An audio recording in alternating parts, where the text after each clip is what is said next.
So I totally disagree with WPP. Should we pull it? Hey, wait. Should we pull him up? He just called in. He's on hold. You want to debate it real quick with him?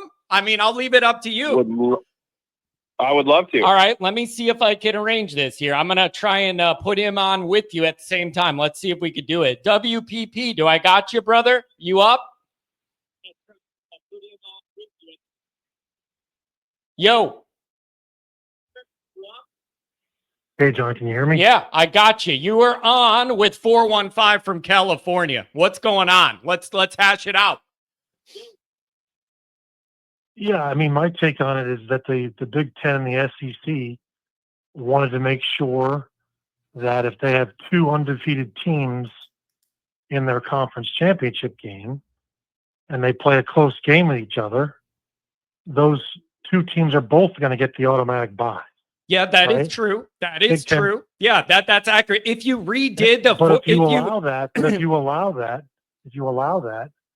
then you have to let ND in to the automatic bye party if they're in the top four, right? Because logically speaking, a team that isn't a conference champion getting an automatic bye has to allow for ND to get it. So the Big Ten and the SEC pushed for this because they both think that they're going to be able to get two, maybe in some years even three teams with an automatic bye.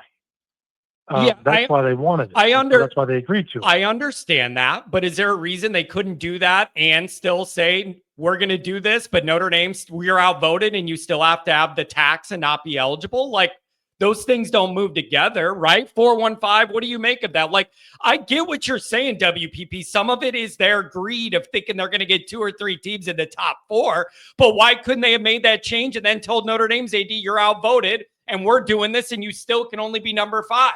Why couldn't they have pushed for that? Yeah, I just don't see. Oh, go ahead, WP. No, I don't want to interrupt. I was just going to say, then you'd have to tell the ACC or the Big 12 that their champion can't get an automatic spot if they're in the you can't just single out Notre Dame. Notre Dame stands in the same position as the champion of a lesser conference, lesser being the ACC or the Big 12. Yeah, but if you want to go ahead, I'm gonna sit it out. 415. I'm gonna let you have some of this. I'm gonna back off and I'll let you do it. I don't want to turn this into me. You do it. Okay, so what I see and how I see this kind of playing out is that there's going to be a lot of different things that get put out on the negotiating table. The Big Ten, the SEC, everybody's going to put something out there, and then the other conferences or non-conferences, as was ourselves, are going to sit there and say, "Well, this part works, but that one doesn't." And so, of course, go ahead and put out, that you want whatever it is that you want.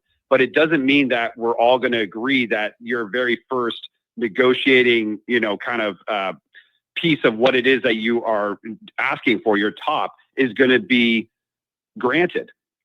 So this is going to be turning into, how do I put this? This is going to be turning into a negotiation where Pete's going to have to be in there and saying like, okay, this part works, but it doesn't work for Notre Dame on the other side because of the fact that now we wouldn't have a bye.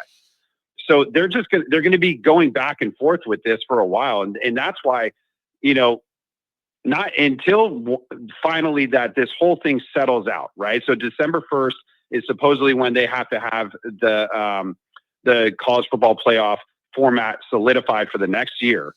And once that happens, then we could sit back down and look at this and say, did it work out for Notre Dame? But my bet would be that it does, because of the fact that I do believe that they are respecting what he has to say in there based upon what they're saying in the media and also what they're negotiating for against their own coaches, including Kirby Smart, Lane Kiffin, and other ones that are in there saying that they would actually want more. The Florida AD came out and stated the same thing, that he's like, no, I think we need to have 5.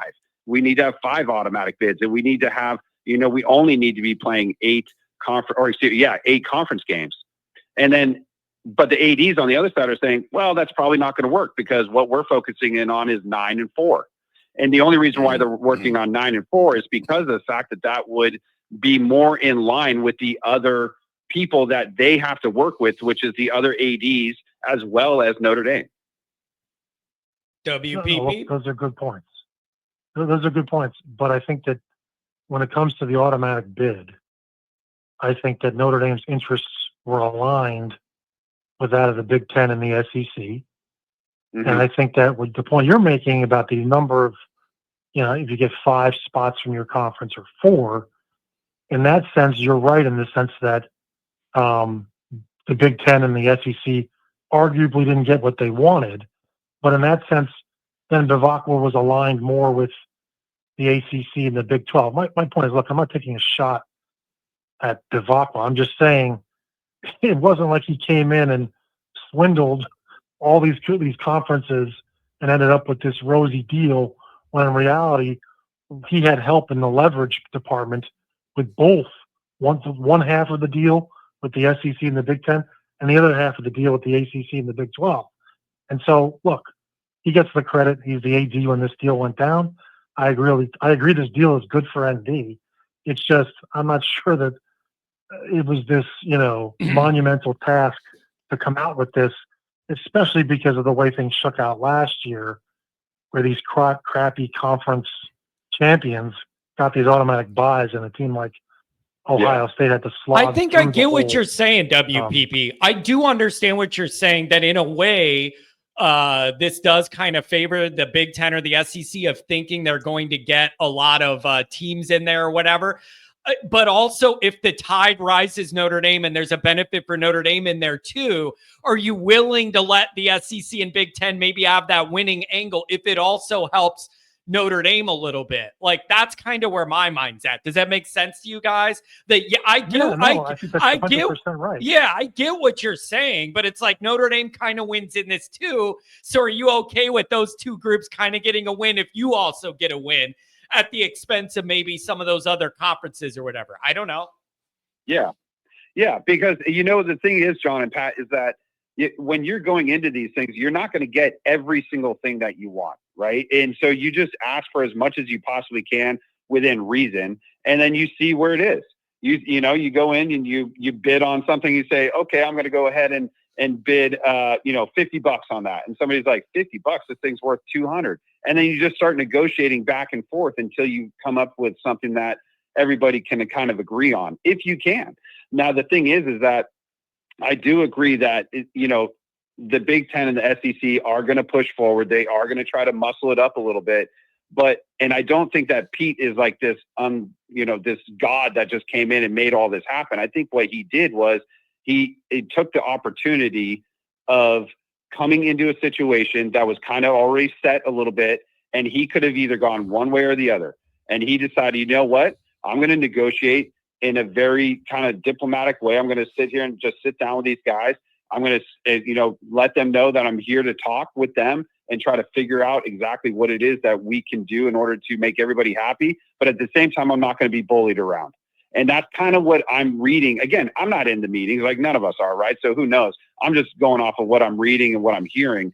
But it seems to me, and I'm assuming, that he is doing a good job of getting along while establishing a position that will help put us in a better position moving forward, if that makes sense. Yeah, look, I think that's fair. My thing with Bevacqua was, I think he was hamstrung 2 years ago when he got the job, but he didn't have the job, and Swarbrick was in place. Let me pause, and I don't want to change the topic, but someone has been praising Swarbrick in the chat. I think that's ridiculous. Swarbrick took no action his last year. He just let the tide sweep past him. And it's because he was leaving in a year.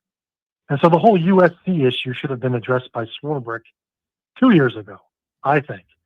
In addition, a lot of the chat today has been about Brian Kelly. If you are like me and you hate Brian Kelly, well, then you can't turn around and praise Jack Swarbrick, because Swarbrick kept Kelly in place for 12 years. And I don't want to get distracted from the original point. The points you're making are a good one. And if Bevacqua went into those meetings and said nothing, I think that would actually be the smart thing to do, because you could let the ACC and Big 12 fight the battle on the one front, and then you just let the SEC and the Big 10 muscle their way, as they're doing anyway. WPP, so let me jump in on this. Andrew Gilmore saying Swarbrick's the one that negotiated a deal where Notre Dame keeps all of their playoff money. So there's that part of the negotiation too. When this all started, That's not a new deal, John. John, that's not a new deal. We've always kept all of our bowl money. Why would we split the money with anybody? It's our money. We're an independent. People are giving praise to Swarbrick for stuff that's been in place for 50 years. Since we started playing bowl games, we never split our money with anybody. Why would we? yeah, That's a moronic take. And no, I'm not saying you're moronic. I'm saying that take that Swarbrick said, oh, we can keep our money. Yeah, because we're an independent. Why wouldn't we keep our money? yeah. They're saying Swarbrick agreed to no playoff bye instead of splitting that money. Instead of being pushed into a conference, like if those are your options. So I don't know, man. Like I've never been the biggest Swarbrick lover, but like I think he at the beginning of all this, he maybe set the table for where Notre Dame would go in negotiations or having flexibility, I guess. Swarbrick is good at media, at public relations. Full stop. And the public relations not to promote Notre Dame, but to promote Swarbrick. Swarbrick's the guy when we have crap teams in an even-numbered year, he's nowhere to be found at the USC game, right? But on good years, like 2012, 2018, who's on the sideline in California in the Coliseum when we're undefeated? There's smiling Jack Swarbrick taking all the credit for the good teams we had. He was nowhere in 2014, 2016 when we had crap teams. The guy is excellent at promoting himself, and unfortunately, a lot of the fan base thinks that guy did a good job. He did a shit job. He kept Brian Kelly in place long after he should have been fired. And the very name of Jack Swarbrick is a disgrace. And there was a guy who called in last week defending him. I'd like to crack Swarbrick in the face with my fist. What? The guy is, you know what? I don't want to hijack the call. I'm just so disgusted by people. No, hey, Pat, stay on. Pat, you got to stay on, bud. This is good. I did not see that coming. That one surprised me. That one surprised me. This gentleman I'm talking to, he's a class act. He's a very smart guy. And I think we're actually more in agreement than I originally thought. I'm sorry, guys. I got to go. I'm really livid right now. I got to go. Take it easy, John, W. Yeah, take it gentlemen, easy. I don't know your name, but this guy's a smart guy. I don't know his name, but my name's Adam. Adam, you're a class act, very smart guy. Good talking with you. Sorry, guys, I really gotta go. Take it easy, WPP. Okay. Have a good one. Dude, I didn't Johnny see that boy. coming. I didn't see that coming at all. We were having like a calm discussion, and then that Notre Dame rage just came out of him. And then he realized, you know what I give him credit for? I give him credit for being like, I realize this is probably not good for me. Like, I'm out of here. I just didn't see it blowing up like that. I didn't see it blowing up like that. Oh, you man. know what it was? It was probably Johnny, it was probably his like Apple Watch was telling him like, your heart rate is way too high. Your blood pressure is too high. Relax. You know? But I will say this, that ended up being a very healthy, like back and forth there. Like it wasn't like him and Pat yelling at each other the way they did. That was pretty calm. And then it blew up on him. And man, that guy's got some Notre Dame rage. I appreciate it. I want to meet that guy in Florida. I really do. Don't forget to check out the merchandise. The link is in the description. You can browse and carouse all the different Always Irish gear. Make sure you head over there and get something for the next tailgate. Thanks for being here.